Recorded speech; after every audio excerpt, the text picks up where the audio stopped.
Thank you very much. I think the best qualification probably you can attach to me now. I am a cotton farmer, and I think that is more important. As I said in Hyderabad, I am retired from all positions of the government of India, and I started by releasing GM Cotton, first GM of this my country, as a co-chairman.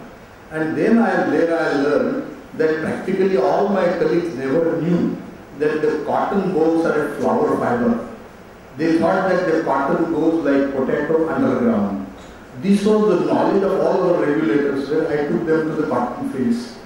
So that is one story, and that's how I started thinking that what will happen to my country if these are the regulators who are going to talk about GM.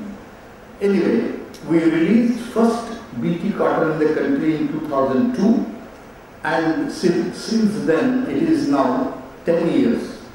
Why I tell you that this GM technology opportunities and challenges, because the classical example for me is cotton and the success of cotton which we have achieved. I will just go through the slides within 15 minutes. I will spare 5 minutes for you, and I think that will suit for some of the questions which possibly will be asked by the audience. Yeah, I think I did not tell you, it's one of the largest country, highly populated, and we are expecting our population to touch something like 1.6 billion. And all along the problems that we have in Africa or Egypt, shrinking land, soil, water, malnutrition, declined GDP, everything. So food security is our now major concern in the next few decades. What GM technology can really offer? It can enhance productivity by breaking the yield, improve quality, minimize the inputs, the pesticide, fertilizer, conserving biodiversity, speeding the breeding process, and increase stability of production, and naturally it is economic health and all other benefits. Now I will just take you what is the first reality. Why I say this, that the first reality check which we have done in India is BTCotton. The most successful management of the dreaded bollworms was done. Till today, in the last 10 years, there is not a single major or any epidemic of bollworms which used to eat cotton in India like anything. Probably you all know that the best molecule pyrethroid was developed by spending something like $500 million in 15 years. The bollworms ate that pyrethroid, within 5 years it was collapsed. So reduction of pesticide was a must, enhanced productivity, increased activity of natural product, vibrancy in export, all those benefits we will check up, and you can see that these are the three bollworms, American bollworm, pink bollworm and spotted bollworm, which used to kill. Now you can see that basic resistance was developed in almost every country. In India, the problem actually started in 78, and in 87 pyrethroid resistance was developed in Guntur, and after that, even if you dip these insects in pyrethroid original, they were never killed. So that is a high level of resistance which was developed because of mismanagement of the sprays which farmers were doing. Now what is this system? This was all repeated application which was done because they wanted to somehow control that, and that was the period which I called between 1990 to 2001. Bollworm caterpillars were resistant to strain which survived 99% when dipped directly in the cypermethrin formulated products. Now the situation came nearly in 2000.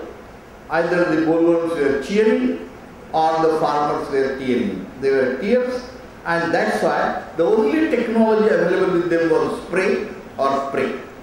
That is what we say. Now BTCotton was introduced in 2002, and you can imagine that in a span of almost 8 years, it covered 96% of the area of the country. In a span of 8 years. So it replaced the entire non-BTCotton. So farmers were very intelligent. They said that if this technology can reduce their pesticide consumption, they were not worried about the yield. But the major issue was how to reduce the pesticide load, and that's how I think it was spread like this. Now these insecticide usage which I have just shown you with the graph. You can imagine that between, say, it went to almost 6 billion rupees in the Indian currency in 2002, which was reduced to 2.6 billion. These are all estimates which are standardized by Government of India and which we have been published officially. This is the percentage reduction in the insecticide on cotton related to the total insecticide. Probably you will be surprised to know that in 2002, out of total insecticide sprayed on the crops, 45% of the insecticide were used only on cotton. And cotton area in the country is only 5%.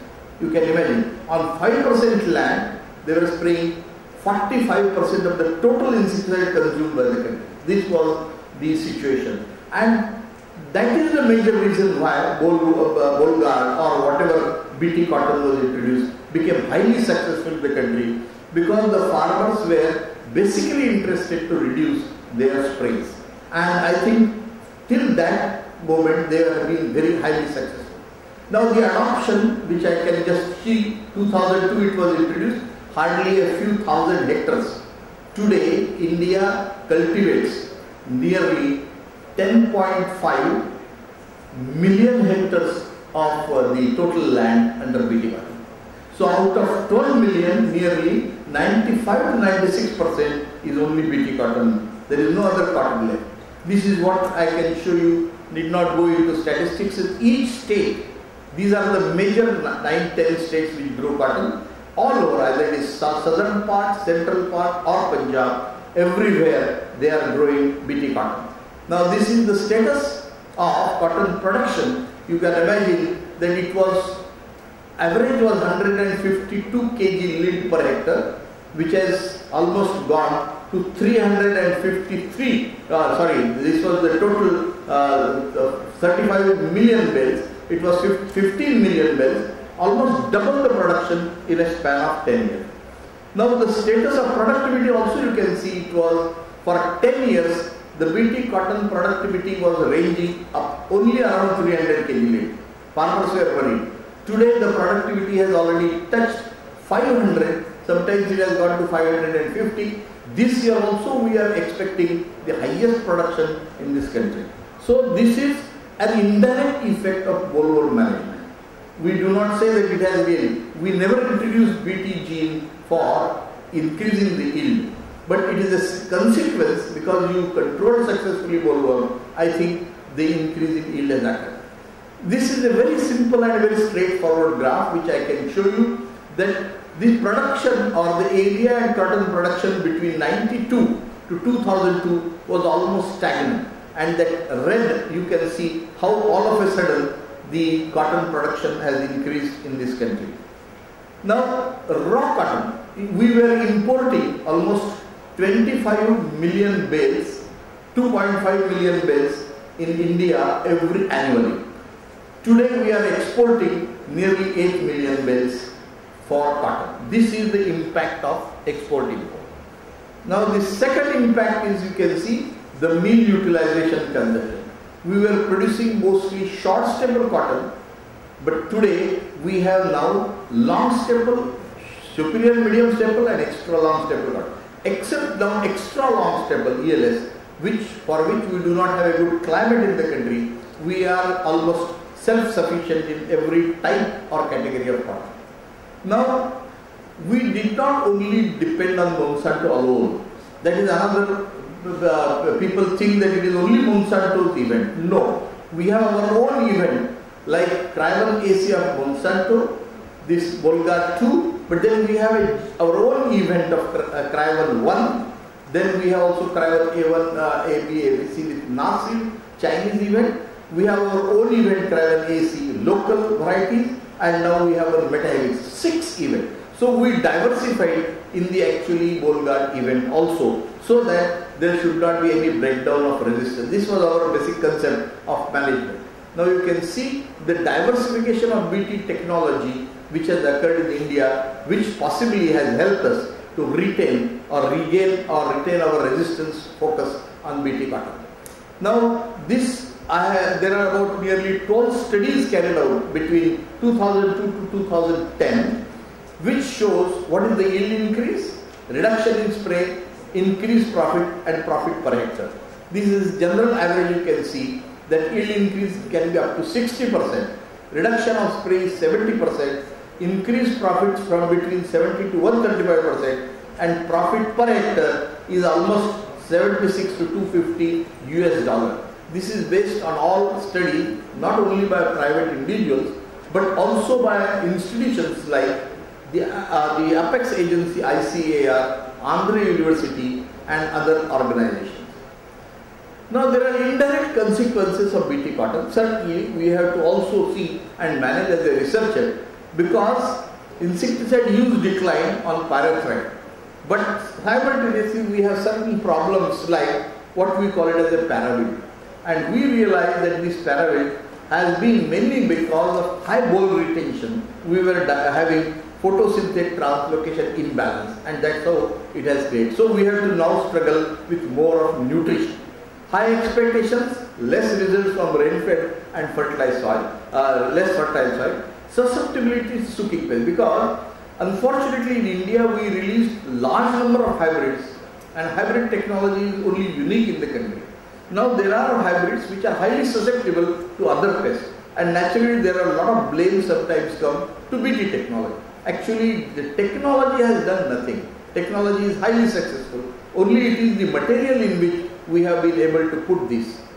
Unfortunately in spite of large success, you must be reading that again, like Europe, and many of our people are more influenced by Europe than America, and that's why you will find that a lot of material which is already in the public sector, like RR flex cotton, BT brinjal, late blight resistance potato, mustard hybrid, protein quality potato, golden rice, pot borer resistance chickpea, salt tolerance rice, they are already on the verge of commercialization. But as you know, there have been a lot of activities of NGOs who again are those who are not concerned with agriculture. Many of them, they do not know what is basically Indian agriculture, because agriculture is the backbone of an Indian economy. And unless we really make improvement, otherwise we will again come back to the stage called as ship to mouth technology. And that's why we have now even BT brinjal ready, as you probably know the entire story. But BT brinjal, I am sure, will be released. It is not that it is going to stop, because there is a tremendous pressure now from farmers, and you have seen that the government has also been activated against the case in Supreme Court, that now they are united to fight that we want GM technology, and that is the policy which the government is adopting. Now this is late blight potato. We have also hybrid production through the Barnes Bar Star bacterial genes, and this is another way of producing different hybrid. Protein quality potato is our own work, which has been almost now in the stage of commercialization. Brown plant hopper resistance, snowdrop lectine also is now in the field trial stage. Then salt tolerance rice, mangrove plant, we have already used this expression in Pusa Basmati. Content field trials are already started, but there has been some stop for the time being, where we are hearing now the Supreme Court. Pot borer resistant chickpea, I think my colleague from Assam Agricultural University is here, where she will tell you they are almost at the verge of now releasing some material. Nutritional quality golden rice, I think we all know we are one of the partners in the entire process, and this particular thing we have been collaborating with Potricus, and you will find that we are already converting at 3 centers: Central India, South India and North India. Now these network centers are already come up with it. It's not that we are only hampering on transgenic technology, molecular technology also, particularly molecular breeding. We have already improved the basmati rice, which is now fetching very good price for bacterial blight resistance. We have now maize, which is a QPM version of hybrid, which is quality maize protein, quality protein maize. There are several. In spite of all this, I am just not taking the other part of biotechnology. Public perception and motivation is very important for commercialization, as I think everybody has realized over in the world now. Public-private partnership is another important factor, if at all, because if you go on only in private, people have again some apprehensions about the release of material. Non-technical opposition by NGOs and role of media. There are a lot of negative role which is being played, and as I think some speaker has very rightly said earlier, that the scientists cannot go on fighting on the streets. And NGOs are using both legal and illegal means. Illegally they can burn the field of trials, and legally they can go on going in the court of law, which is very difficult for a scientist to really counter. And that too, the scientists of public sector, which is very important material because they do not recognize the others. Weak financial support to the GM research and a regulation complexity. I already said that regulations are becoming more and more complex. Even if we can drop many of the regulations, I don't think there is any harm. For example, you did not quote me, but let me tell you, BT brinjal is already in the field. There are poor farmers who are already growing it. But the issue is, now it cannot be officially released. That is the only problem. Because once the technology is being tested in the field, in India it becomes most difficult to really withdraw it from the field. So there may be a lot of other things, and we are unnecessarily creating the fear of unknown. That is the whole problem with the system. For example, I am just giving you how this entire process started with BT brinjal. Now, there has been an opposition since 1982. Gene Campaign, Deccan Development Society, 97, Greenpeace, and they started even burning fields, and we will go on developing. The more they opposed, the more BT brinjal became, BT cotton became more popular. So, we know it is a complexity of research, but we are not able to really understand and convince that what is the utility of all of them. And that is the problem with the public. We are now suggesting a new structure called as National Biotech Regulatory Authority in the country, which I think has already been given to Supreme Court, that the Parliament may have enactment of this particular thing so that there will be more satisfaction on the regulatory process. There are several issues I did not, I think, go, which are now in the public-private partnership domain in India. We have already realized that only private has a lot of limitations in terms of acceptance. That's why we are now going with the public and private institution system into all those, and there is big support which is coming. Let me tell you, public acceptance building, very difficult. There is no single public, but different levels of public based on differing levels of interest and ability, and that is actually the problem. That's why we have challenges like direct communication with concerned public is better than activists as a middleman. We need not satisfy them, but our stakeholders are very important, who are either the consumer and the farmers. In spite of all this, global area is increasing, and I think this slides, I will just come to my last slide, the dilemma of hunger and malnutrition. We have nearly 222 million people below poverty line in this country.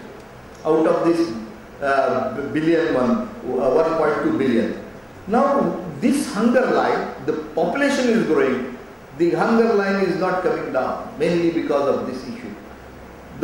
Basically, a poor fellow wants basically food. He doesn't ask whether it is GM or it is normal food. I need food, not a debate. That is the question which I think the priority we must understand. Thank you very much for the brief listening to me. I think I have completed in time. Thank you.